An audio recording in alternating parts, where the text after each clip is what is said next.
Պարոն Փաշինյան, երեք դուք կրկին անդրադառնալով Ռոբերտ Քոչարյանին, Սամվել Կարապետյանին եւ Գագիկ Ծառուկյանին ասացիք ջախջախելու եք, մի քանի անգամ այդ բառը կրկնեցիք, ինձ հետաքրքիր է ջախջախել ասելով դուք ինչ նկատի ունեք, ինչպես եք պատկերացնում այդ ճանապարհը, ինչպես է ջախջախումը դրսևորվելու արդյոք մինչեւ ֆիզիկական ոչնչացում, օրինակ անաչառ դիտորդը կարող է նայել հասկանալ ջախջախում ֆիզիկական ոչնչացում եւ ինչ այս եղել են մարդիկ ում ջախջախել եք ընդդիմադիրներից կարող եք ասել ում եք ջախջախել թե դեռևս ջախջախումը առաջիկայում է տեղի ունենալու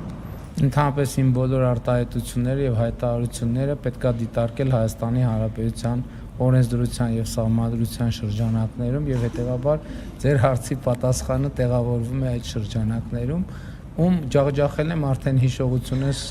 թույլ չի տալիս որովհետեւ այնքան եմ մոռացել իրենց որ պետքա մի 5 րոպե մտածեմ որ ասեմ այդ աստիճանի է պետք ջախջախել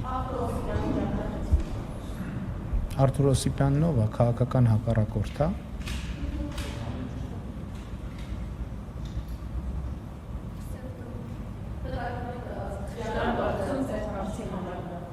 Նկատի ունեմ քաղաքական իմաստով Այսինքն զրոյացնել նրանց քաղաքական ազդեցությունը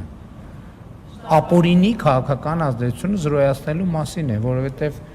ընտրակաշառքներ բաժանելով Հայաստանում պետքա բացառվի քաղաքական ազդեցությունը, փողի գործադրման։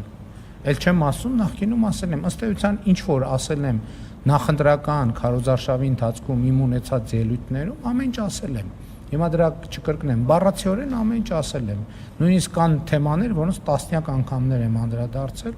այդ ամեն ինչը տեղի է ունեցել ուղիղ եթերում։ Ինչ որ ասել եմ նախընտրական քարոզարշավի ընթացքում, այդ նկատի ունեմ։ Հաջորդ հարցը Աննա